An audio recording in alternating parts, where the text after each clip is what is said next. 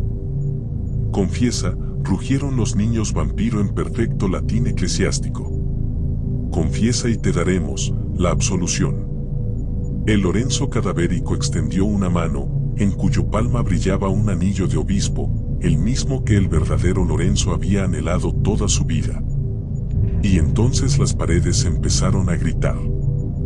El grito de las paredes no era metafórico. Las piedras mismas comenzaron a segregar un líquido espeso y rojo oscuro, mientras las voces de miles de niños muertos se amalgamaban en un lamento que resonaba en los huesos de Lorenzo. El doble cadavérico avanzó, cada paso suyo haciendo que el suelo regurgitara más restos, pequeños zapatos de cuero, rosarios rotos, huesos con marcas de dientes humanos. Mira lo que nos hiciste hacer, susurró el falso Lorenzo, señalando a los niños vampiro. Sus cuerpos comenzaron a cambiar, la piel podrida reconstruyéndose en una horrible parodia de vida. Nos obligaste a comernos unos a otros. Ahora es tu turno. Los primeros niños recuperaron su aspecto original, mejillas sonrosadas, ojos brillantes, vestidos de domingo. Pero sus sonrisas seguían siendo demasiado anchas, sus dientes demasiado afilados. Uno de ellos, una niña rubia de no más de 6 años, alzó una mano perfecta hacia Lorenzo. Empieza por los dedos, canturreó. Son los más tiernos. El corazón palpitante sobre el altar estalló, bañando la escena en sangre fresca. Y Lorenzo recordó todo. La sangre del corazón reventado no cayó al suelo. Se quedó suspendida en el aire, formando grotescos hilos carmesí que se enredaban como raíces vivas alrededor del cuerpo de Lorenzo. Cada gota ardía como fuego bendito al contacto con su piel, quemando no la carne, sino el alma. Los niños, ahora con su apariencia humana perversamente intacta, comenzaron a desvestirse ceremoniosamente. Bajo sus ropajes impecables, la piel era un mosaico de cicatrices rituales, símbolos paganos entremezclados con crucifijos invertidos. La niña rubia, la misma que había hablado antes, extendió sus brazos y Lorenzo vio que sus muñecas estaban unidas por un fino hilo de sangre coagulada, como un grotesco recordatorio de las ataduras que él mismo les había puesto décadas atrás. ¿Sabes lo que viene ahora, verdad, padre?, susurró el doble cadavérico, acercándose hasta que su aliento putrefacto llenó las fosas nasales de Lorenzo. El gran acto de contrición. Los niños, en perfecta sincronía, abrieron sus bocas. De sus gargantas no salieron palabras, sino miles de larvas blancas que formaron en el aire un perfecto rosario viviente alrededor del cuello de Lorenzo. La niña rubia lanzó un último susurro antes de que comenzara el festín. Cada gusano lleva el nombre de uno de tus pecados. ¿Cuántos crees que sobrevivirás a masticar? Las larvas comenzaron a moverse. No de forma errática, sino en un ritmo hipnótico, como siguiendo una música infernal que solo ellas podían escuchar. Lorenzo sintió como el primer gusano se introducía en su oído derecho, perforando el tímpano con un dolor tan agudo que solo pudo emitir un gemido ahogado. Avaritia, susurró una voz infantil dentro de su cráneo. El doble cadavérico tomó su rostro entre manos huesudas, obligándolo a mirar hacia el altar. La sangre suspendida comenzó a tomar forma, convirtiéndose en un cáliz invertido del cual goteaba un vino negro y espeso. Bebe, ordenaron los niños al unísono, sus voces ahora graves, adultas, impregnadas de una autoridad sobrenatural. Bebe y recuerda tu obra maestra. La visión lo golpeó como un martillo. El sótano secreto bajo la iglesia. Los pequeños cuerpos desnudos atados a pilares de piedra. El cuchillo ritual en sus manos manchado de sangre aún fresca. El sabor a cobre en su lengua cuando probó la primera ofrenda al verdadero Dios. Las larvas en su cuello comenzaron a cantar en latín mientras el primer niño vampiro, ahora con los ojos completamente negros, le acercaba el cáliz a los labios. Esta es tu sangre, derramada por ti. El líquido dentro del cáliz se movió solo. El líquido negro del cáliz se arremolinó formando una serpiente que se clavó en la garganta de Lorenzo antes de que pudiera cerrar la boca. No era sangre lo que sentía correr por su esófago, sino memorias licuadas. De pronto, estaba de pie en la cripta original, pero en 1823. Las antorchas iluminaban caras vivas, padres desesperados entregando a sus hijos enfermos al Santo Padre que podía curarlos con un milagro. Vio sus propias manos, décadas más jóvenes, sellando los labios de los primeros niños con ladrillos antes de que estuvieran muertos, mientras murmuraba versículos del Apocalipsis. No los matamos, susurró el Lorenzo cadavérico a su oído, mientras la visión continuaba. Los transformamos. Los hicimos parte del verdadero milagro. La escena cambió bruscamente. El pequeño Antonio, el primer niño, despertando en su ataúd después de 3 días. Sus gritos ahogados. Sus uñas rompiéndose contra la madera. El momento exacto en que el hambre lo hizo empezar a roer su propia lengua y luego los huesos de sus hermanos.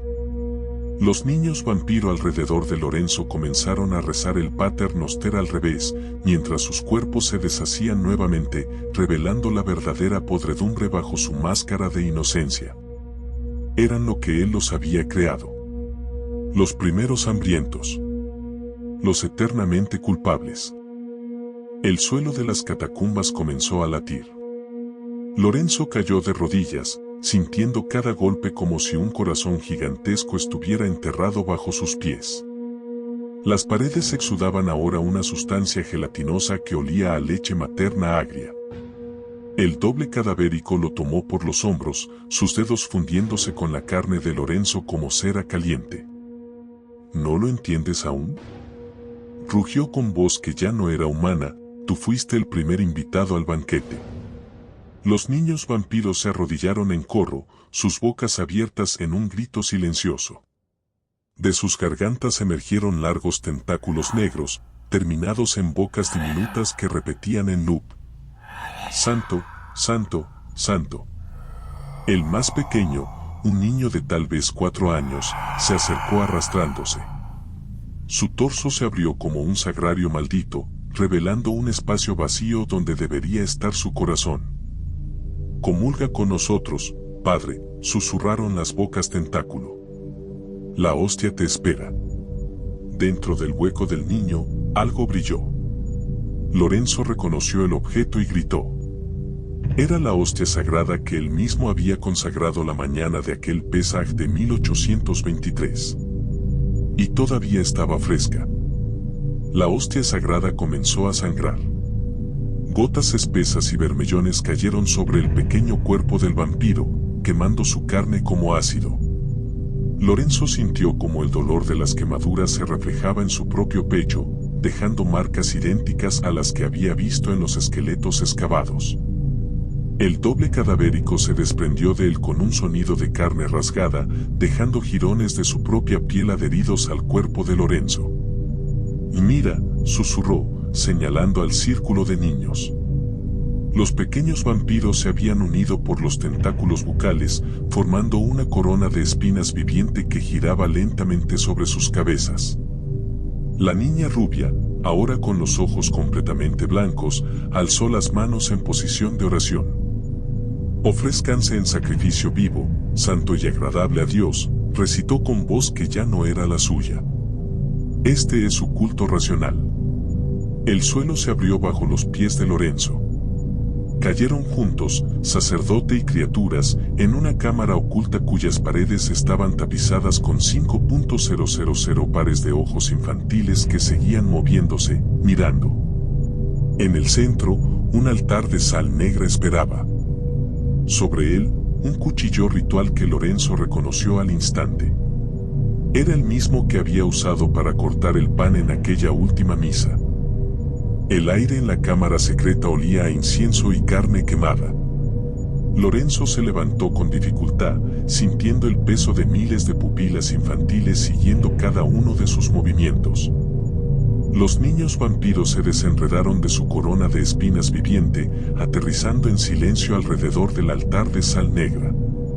El cuchillo brillaba bajo una luz fantasmal, y Lorenzo recordó, esta vez con total claridad, la verdad que había enterrado junto a los pequeños cuerpos. No hubo hambruna. No hubo peste.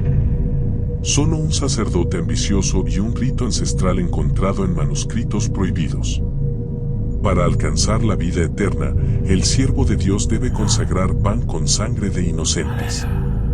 La niña rubia tomó el cuchillo con manos que ahora mostraban las mismas cicatrices rituales que Lorenzo tenía en sus palmas ocultas. Termina lo que empezaste, dijo, mientras los otros niños entonaban un Dies Irae en voces quebradas. Hay una hostia final por consagrar. Extendió el cuchillo hacia Lorenzo. Y entonces todos los ojos en las paredes parpadearon al unísono. Lorenzo tomó el cuchillo. El metal ardía como hielo, quemándole las palmas con el frío de siglos de tumbas violadas. Los niños vampiro formaron un círculo perfecto, sus voces elevándose en un canto que hacía vibrar los huesos bajo tierra. Sanctus, Sanctus, Sanctus.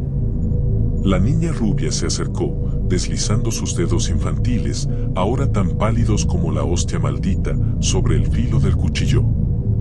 Su sangre no era roja, sino negra como la tinta de los manuscritos prohibidos que Lorenzo había estudiado en vida. No hay absolución para nosotros, susurró mientras la cámara entera comenzaba a temblar. Pero hay comunión. Con movimientos que habían quedado grabados en su memoria muscular, Lorenzo realizó el gesto litúrgico que había repetido miles de veces. Elevó el cuchillo ensangrentado sobre la hostia que ahora reposaba en el altar de sal negra. Y entonces comprendió la verdad última. Los 5.000 esqueletos nunca habían estado muertos. Solo esperaban la última consagración. El cuchillo cayó. Las catacumbas gritaron. Y en cada boca sellada con ladrillos, algo empezó a morder. ¿Eran realmente niños, o algo que llevaba siglos esperando bajo Sicilia? El Vaticano guarda secretos más antiguos que la propia fe. Los huesos con ladrillos, las marcas de dientes, no eran para impedir que mordieran. Eran para impedir que hablaran.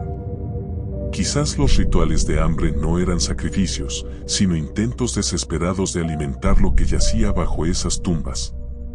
Algo que susurraba en lenguas muertas a los sacerdotes más ambiciosos. Algo que prometía poder, a cambio de un banquete de inocentes. Y ahora dime, cuando las excavaciones se detuvieron abruptamente, ¿fue por el horror descubierto? ¿O porque algo seguía vivo ahí abajo? Mira bien las fotos de los esqueletos. Fíjate en cómo los cráneos están girados hacia la cámara secreta. Como si aún esperaran.